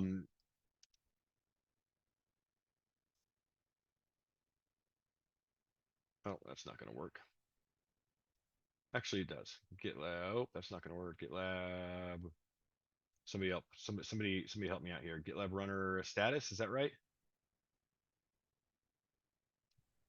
Maybe I'd have to So, look at it. yeah. But so let me go to Etsy GitLab runner, right? So if you look in here, there is the config template.toml, and that's essentially the template that got pre-filled and pushed to S3, gets pulled down, and then it gets registered with the config.toml. It also injects into it the settings for Prometheus. So if you look at your config.toml, right, this listener address needs to be there. My concurrent level is 3, right? All these other things you've already seen. And then I have this tracking lifecycle Yeah, I'll cat it because I can scroll around then. Right. This is just a script and it runs in a cron job, right? And essentially all it's doing is saying get my target state. And so the target state is get target state, which is one of these functions up here. Again, super simple bash script. I can change this later, but this was just the easiest thing to do to get it up and running. If the target state is not terminated, right, which is essentially saying I need to start scaling. This is a kind of the lifecycle hook. It's just going to say my target state is this, right? And it's going to write it to the log file. That log file is described right here, right? If it is terminated, then it goes, okay, I need to do stuff. So it's going to stop taking on new jobs, right? Which is just we can look at the stop taking jobs, right? Essentially stopping taking jobs. This is writing the log file, so we kind of know what's going on. It's going to get the runner ID that's running, and it's going to do a sig quit, right? Which tells the runner to stop taking on jobs. And so once it stops taking on jobs, then it's going to wait for runner jobs, right? Again, another function, and it's just going to do a while loop, right? And say, hey, check for jobs. If anything comes back besides nothing, it's going to wait, and it's going to check again, right? And it's going to show the remaining jobs are and put them in there. Once the remaining jobs are done, it comes back with no remaining jobs. Then it's going to say it's triggering your lifecycle hook, and it's going to copy it up to S3. This can get pushed anywhere. It's just what I'm doing just to maintain the log after the fact. And then so this is just a copy. And then it's going to complete the lifecycle action, which is this piece here, and essentially just sends the API call to the auto scaling group saying, okay, you can go ahead and terminate me now. I'm done doing what I have to do to essentially gracefully shut down. And this just runs on a cron job, right? So essentially, this is the only thing that runs. Is it says, hey, do this, right? And that's it. And it just So an instance, the instance, the EC2 instance is actually sort of polling the ASG for instructions as to whether to change its state. yeah. So I'm just making an API call internally, right? This get state. Yeah, okay, Right. cool. This is just it's part of the metadata, right? So I'm just saying, give me the metadata for this, and it just pulls that metadata Cool. for the internal state. So there should be so this is going to run once it gets put into place. We'll see that it comes up. It runs every minute or 5 minutes. I can't remember.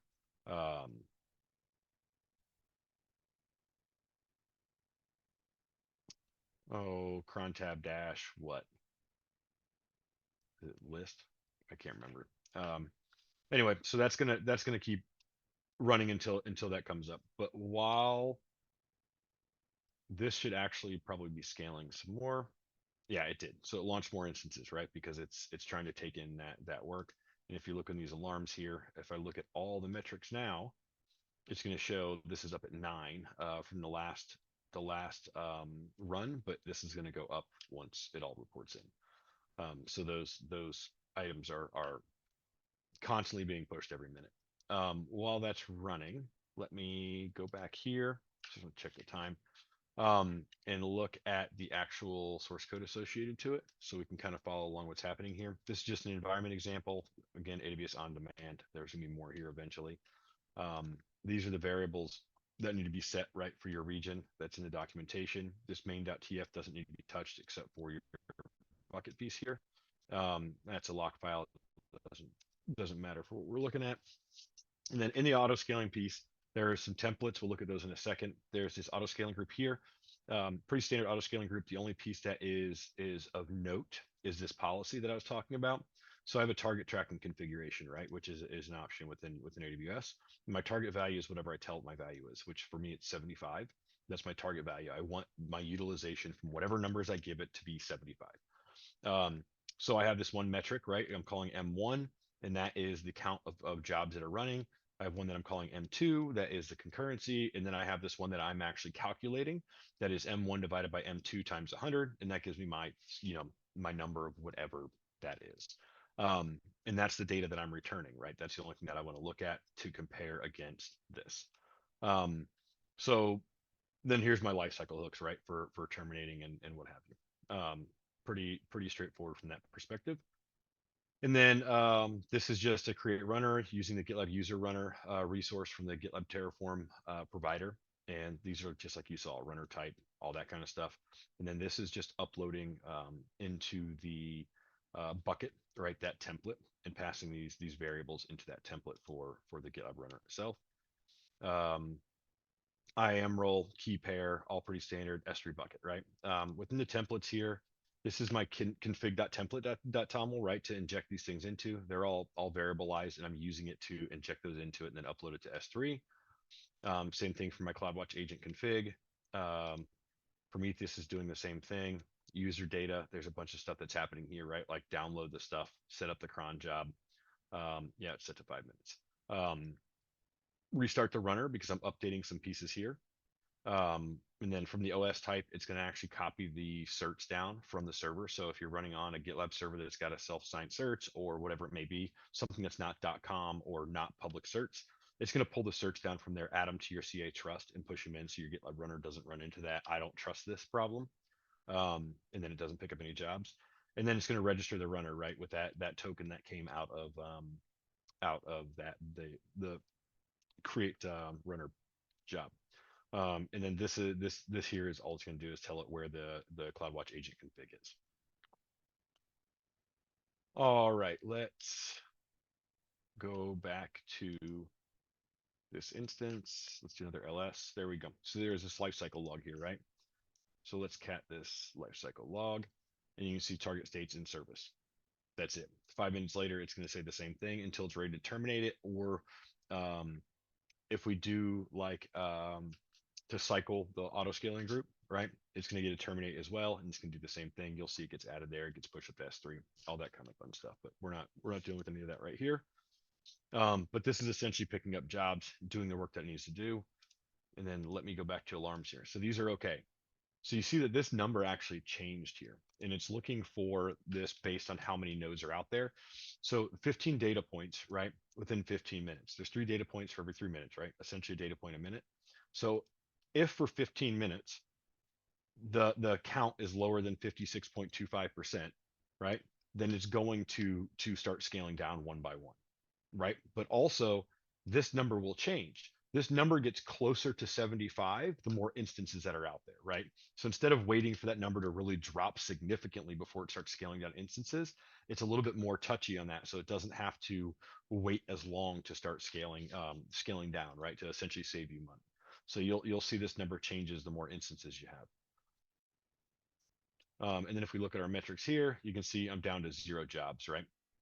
And I've got concurrency of 12, which tells me I've got four instances running. So if I look at this auto scaling group, I am, yeah, got 4, right? So let me go back to this.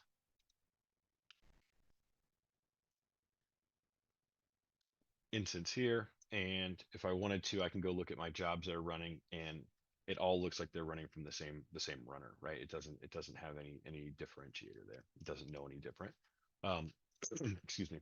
So I can go kick those off and run more if we would like to. But let me look at this real quick. I didn't show you this. So this is just the scraping metric for Prometheus, right? That tells CloudWatch agent what to do.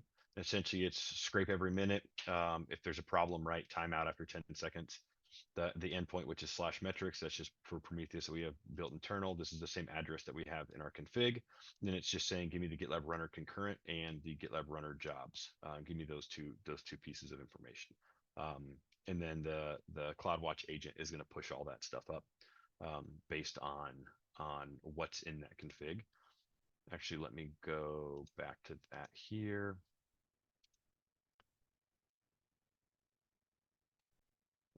Here we go. No, that's not what I want. It's in the user data. So I can scroll down to user data right here. It's going to be in this file here. So let me go look at that, and we'll cat that file. All right, so this is a config, and it's just saying here's the metrics collected. They're coming from Prometheus. This is a cluster name. Doesn't matter. We're not running a cluster, but it's a required field. This is the log group name that I passed in via a variable, and this is a config path, right? Is at prometheus.yum. That's all I have to tell CloudWatch, and CloudWatch goes, okay, I can run with that.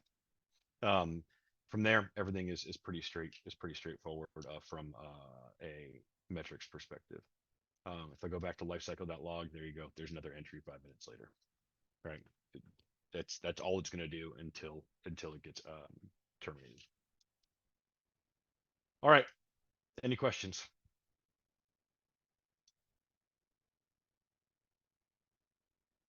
How much has this been used outside of you developing it? Like, No clue. has your Got no feedback on it. Oh, okay. Yeah. So feel free to play with it all you would like and let me know. Open up issues in the project or what have you, right? It's not my project, it's everybody's project. I just happen to be the one that built it. Yep. Good stuff. Thanks. So let's go ahead and do terraform destroy just so I don't keep that crap running. Unless somebody else has questions before I kill all this stuff.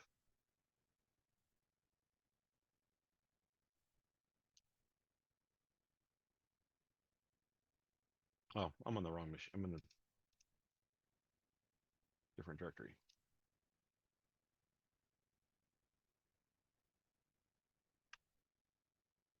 Anybody? JB, no questions? I think JB's sleeping. He's on here just so he can take a nap. Yeah, this is a great great Friday break, you know, you just kind of jump in, you doze off. No, I love it. I haven't looked at this before, and in a little way I think I've kind of dreaded like, oh, I'm gonna have to figure out auto scaling runners, but this doesn't look too bad. That's kind of the whole purpose, right? Is it's leveraging auto scaling groups natively, and you don't have to worry about another layer on top of it, right? The AWS's functionality is handling the scaling for you. The only thing you've got to tell it is what metrics to use, right? And that was the piece that I already put into it. So feel free to play with it all you would like.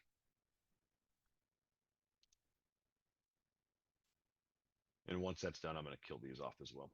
But yeah, it's I try to make it as straightforward as possible. If you follow this documentation, you should be good. If not, please feel free to open up an issue or put in a merge request against it or what have you.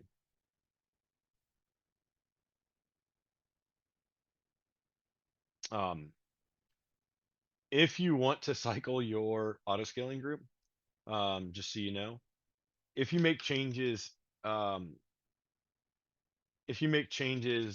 certain areas, Terraform, especially for auto scaling groups, Terraform is not going to trigger the auto scaling group to refresh, right? So if you tell it to use a new AMI, it's cool, whatever, right? It'll pick it up once it goes to scale, but it's not going to do it right away. So if you do want to force it, you can go to your auto scaling group and you can do a start instance refresh, and you need to uncheck enable skip matching. If you leave that on, essentially it's just not going to do anything. Because it's going to say, oh, the instance already exists. I see these things because it's part of the policy. And so you would do that and start an instance refresh. It'll take the old ones, spin the new ones up with the new configs and all that. So if you want to cycle your instance group because you've made changes, that's how you would go about doing it. Hey, Scott, if we wanted to use this with a client, would we start by forking this project and making whatever tweaks to it, or you don't need to? You can just clone it. Okay. Yeah, you can just clone it because the structure's all there, right? So if you look at the repository, the structure is already there. These are the things you need, right? The keys, Packer, AWS, and Terraform. The rest of this is all just documentation. And so these are the things that you need. And if you follow along with documentation, it's going to also do the same thing. They can fork it if they want to, completely up to them. If that's the way they want to go about it, they can fork it or clone it. Really, I would say, yeah, forking is probably their better bet.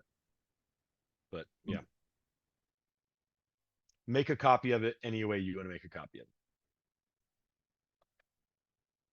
So it's, yeah, and it's marked as public right now. I checked that before, I think.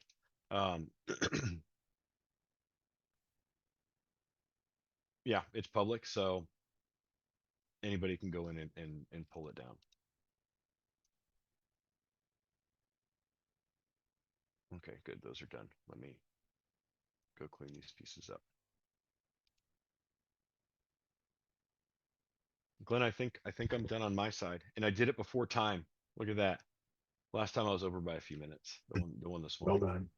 Practice makes perfect, right? That dry run in the morning. Yeah. Well, it wasn't a dry run. You recorded it. I guess I'm the one that hit the button. For posterity. Excellent. If there's no other questions, then I guess I'll shut it down. Thanks everyone for attending. Appreciate it. Thank you, Scott, very much for presenting. This is good stuff. Yeah, for sure. If there's any Yeah, thank questions you. or concerns, feel free to reach out. Excellent. All right. All right, everybody. Have a good weekend. weekend. Bye.